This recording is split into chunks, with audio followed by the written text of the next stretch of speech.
Olá pessoal, eu tenho percebido com certa alegria que muita gente tem visitado o nosso endereço aqui embaixo colocado, em que nós fizemos a apresentação de uma biografia sobre os sofistas. Tem sido relativamente bem visitado, né? Então o assunto parece que interessa a muitas pessoas. E certamente quem conhecer melhor se interessará mais ainda, porque o assunto é palpitante, é cativante, e eu me considero certamente que sim, um discípulo desses mestres do século V, antes da era atual. Então, tendo em conta isso, essa acolhida por muita gente do tema, eu gostaria de conversar, inaugurar hoje uma nova série de palestra, ou de conversa com você, que a gente vai chamar de bate-papo sobre a sofística. Não tenho pretensão de ser um professor sofista, ou de sofística, muito menos, ou eu sou apenas um estudante da história da sofística. E é isso que eu gostaria de conversar, e é sobre isso que eu gostaria de conversar com vocês, não é? A partir de hoje. Vamos fazer várias palestras aí à medida que o tempo for permitindo. Então, eu gostaria de começar dizendo aos senhores que nós vamos trabalhar uma espécie de biografia do conhecimento humano. Nós só podemos trabalhar com esse conhecimento a partir de dados que tenham sido deixados para a gente, ou tenham sido deixados para a posteridade, de forma fixa. E isso ocorreu apenas quando a escrita começou a deixar seus rastros, e nós percebemos isso com maior clareza, pelo menos em termos de Ocidente, que nós conhecemos muito pouco da cultura oriental. Então, em termos de Ocidente, nós fixamos sempre a Grécia como o marco, o berço da civilização ocidental. Então nós vamos partir da Grécia, como tudo parte da Grécia, porque os gregos, embora não tenham sido inventores de muitas coisas, eles fixaram no papel, deixaram por escrito, o conhecimento que tinham dos egípcios, que adquiriram junto aos egípcios, aos babilônios. Então os gregos tiveram esse grande mérito, e obrigado aos gregos, portanto. Então o conhecimento começa, praticamente pode dizer-se, na Grécia Antiga, não é? Na Grécia atual, mas nos idos lá por volta do século VI, antes da era atual. Então, esse vai ser o marco que nós vamos estabelecer aqui como o início do conhecimento humano. Então, o conhecimento começava a brotar na Grécia Antiga como uma cabeça que vai saindo de dentro d'água, como uma planta que vai brotando da terra. Portanto, quando o conhecimento colocou a cabeça para fora da água ou para fora da terra, vieram os caras com uma marreta e pum, martelaram com toda a força a cabeça do conhecimento. Desde então, o mundo dos estudantes ou dos historiadores se dividiu. Uns que acreditam no conhecimento, na possibilidade do conhecimento, e outros que seguiram os marteladores, os marreteiros, que não acreditam na possibilidade do conhecimento. Mas esse não acreditar, a gente vai ver ao longo do tempo, até porque eles eram professores, que não é bem o não acreditar. Então eles cacetaram, martelaram a cabeça do conhecimento. O conhecimento iniciou-se com os pré-socráticos, como bem fixa o filósofo alemão Nietzsche, não é? Então toda a riqueza do conhecimento estava com os pré-socráticos. Só que os pré-socráticos não prestaram atenção em algumas coisas. Eles foram lá simplesmente e conheceram. Eles não questionaram a possibilidade de conhecer. Então esses caras sobre os quais nós iremos falar vieram com a marreta e disseram, olha, primeiro vocês têm que ver se é possível conhecer. Vocês não podem chegar lá e conhecer simplesmente. Vocês primeiro têm que ver se vocês têm capacidade, têm instrumentos para conhecer. Essa foi a grande marretada que eles deram. Então, esses caras, dizem muitos que eles não construíram nada. Muito pelo contrário, eles construíram a negatividade do conhecimento. Eles dizem que o conhecimento não é possível. Pelo menos não é possível nos termos em que era colocado pelos pré-socráticos, que os antecederam imediatamente. Então eles construíram alguma coisa. Eles construíram a negatividade. Eles deram a você, a mim e a todos aqueles que os estudam o conhecimento. Olha aí, nós nos contradizendo. Eles deram a nós o conhecimento de que o conhecimento não é dado, ou não é transmitido, ou não é possível nas formas em que foi proposto pelos pré-socráticos, especialmente por Parmênides. Então eles construíram isso. Mas o que eles disseram? Então o conhecimento não é possível? Então vamos parar por aqui. Seria a resposta que alguém poderia levantar. Não, eles não disseram isso. Eles podem continuar conhecendo. É bom que vocês continuem conhecendo, mas tenham consciência de que esse conhecimento vocês nunca vão ter. Eles não disseram para a gente parar. Eles estimulam a continuidade do estudo do conhecimento, mas que nós tenhamos consciência que nós não vamos chegar ao conhecimento absoluto. É isso, basicamente, o que me encanta neles. Eles não dão a você uma falsa meta, ou uma falsa certeza, que se dizia, ou não lhe vendem uma verdade. Eles simplesmente dizem isso. Estude, faz bem, estudar é importante, você vai se desenvolver, mas saiba que você nunca vai chegar a lugar nenhum. Essa foi a grande contribuição que eu particularmente vejo na sofística.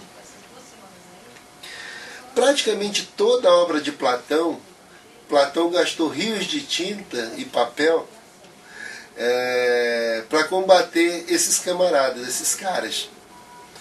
Toda a obra de Platão praticamente tem por título o nome desses personagens. O mesmo ocorreu também com o discípulo de Platão, Aristóteles.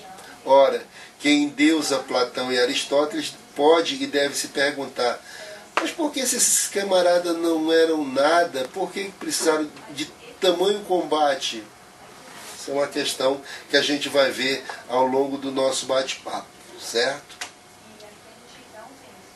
Se nós prestarmos atenção, ainda hoje no jornalismo que se pratica no dia a dia, as colunas de jornais trazem um tema determinado, vamos dizer, o aborto.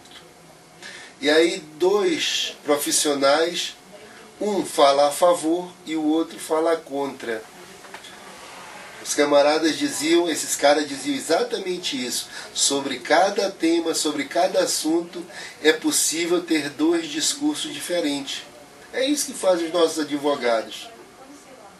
Podem perceber no jornal, por exemplo, Folha de São Paulo, tem uma coluna Tendências e Debates que é justamente feita nesse estilo. Como eu disse, os advogados são os maiores cultivadores dos ensinamentos e da memória desses caras. Em qualquer júri que você perceba, tem sempre um dizendo que o fulano matou e outro dizendo que ele não matou. Então, sobre cada assunto, sobre cada tema, é possível construir dois discursos diferentes. Dois ou mais, dois no mínimo. Isso é ruim, apresentar várias versões para um único caso?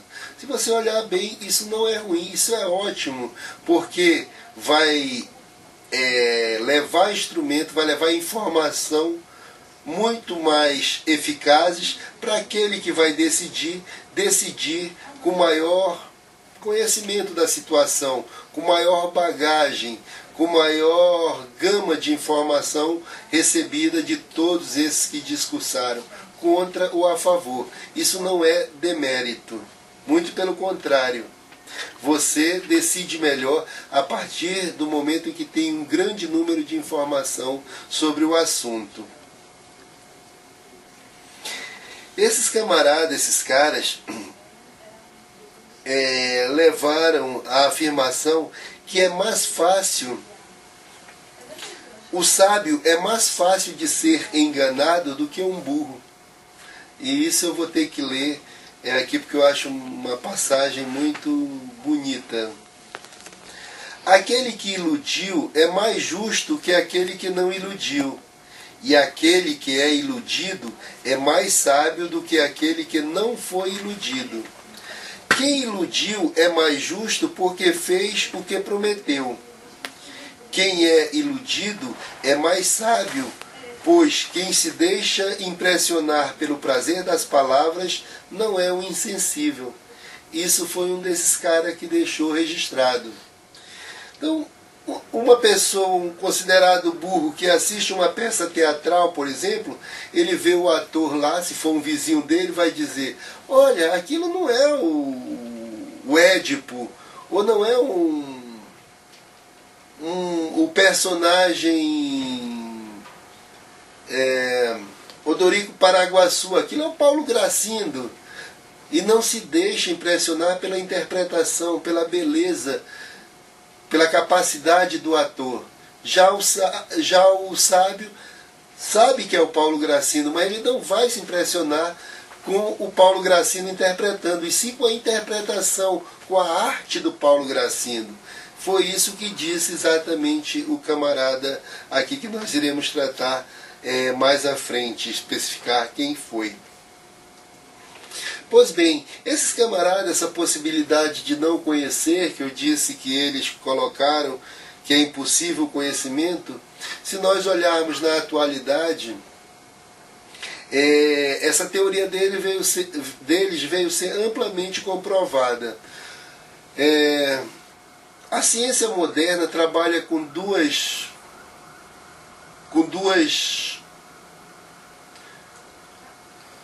instrumentos básicos que ela reclama para si e que ela se diz ciência exatamente por causa disso, que é a possibilidade de medir. Essa sala tem 7 metros. Ou pesar. Esse óculos pesa 100 gramas. Então a ciência diz que isso é as certezas que ela, a sentença, apresenta quando mede ou quando pesa. Só que veio um alemão chamado Heisenberg, e você pode ver melhor explicada a teoria de Heisenberg nesse endereço que vai passar aqui embaixo, que nós postamos também. O Heisenberg provou que não é bem assim. As pequenas partículas, na física atômica, não é possível medir nem pesar. O simples fato de você jogar luz em determinada partícula faz com que essa partícula se mova, e você não vai conseguir medi-la nem pesá-la. Então veja que no endereço que nós estamos passando, essa aula que foi dada, que com melhores recursos é apresentada a você. Mas o objetivo desses caras não era destruir tudo, como se diz. Eles não vieram fazer uma terra arrasada, não era isso. Eles tinham propostas. Eles queriam mostrar a realidade às pessoas e não enganá-las, por exemplo, dizendo que existe certeza e verdade. A verdade que muitos detestam, preferindo o erro, o engano, é que eles dizem que não existe. Tanto assim que um dos caras apresentou a solução. Ele apresentou a solução. a saída para a vida dos homens em sociedade, sem que se destruam mutuamente. Assim é que enfatiza que são os homens que devem construir seu mundo com as forças de que dispõem, fundamentalmente a inteligência e a palavra, que eles chamavam de logos, que é razão, pensamento. Essa palavra tem N interpretação, a palavra logos, que vem do grego, não é? E os homens, através do logos, é que devem construir sua vida em sociedade. Não esperem nada de sobrenatural. Não esperem nada, nenhum auxílio vindo de lugar nenhum, porque esse auxílio nunca vai vir. É você, homem, somos nós, homens, que dialogando, conversando, temos que construir a nossa vida em sociedade. Não vai aparecer um deusinho e dizer, ó, faça isso ou faça aquilo. Nem um diabinho também, que não existem. Somos nós, dialogando, que vamos decidir o que fazer. Tá certo? Essa foi a proposta fundamental de um dos caras para a manutenção da vida em sociedade.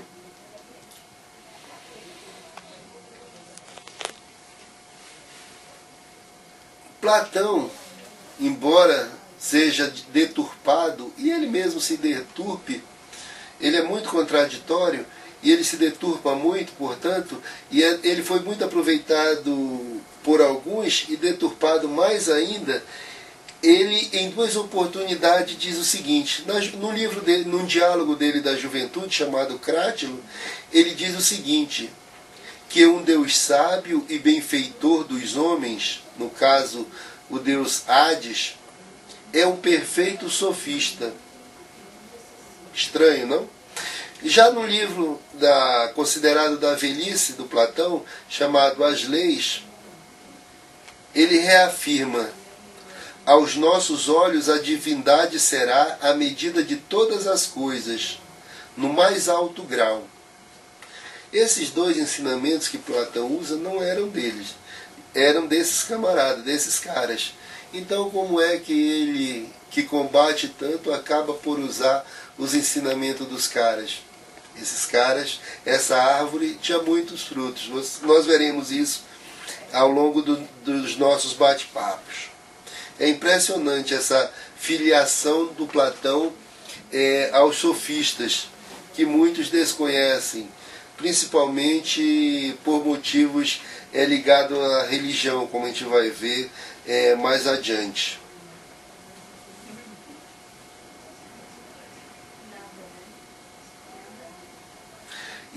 Mas isso é interessante porque até hoje, passado todo esse tempo e com toda a difusão cultural, ainda tem pessoas que leem Platão como adversário dos caras. Eu ia entregando os caras de quem eu vou falar mais tarde, não é? É claro que você que está me ouvindo até agora já sabe de que eu estou falando. As pessoas têm que se decidir sobre um personagem interessante na história grega, o Péricles, o general Péricles, considerado o pai da democracia grega, o chefe do renascimento grego no século V antes da era atual, o homem que construiu o Parthenon e todas as grandes obras até hoje existentes na Grécia, não é? Mesmo em escombro algumas. Então o Péricles é considerado o pai da democracia, etc. É um homem muito festejado.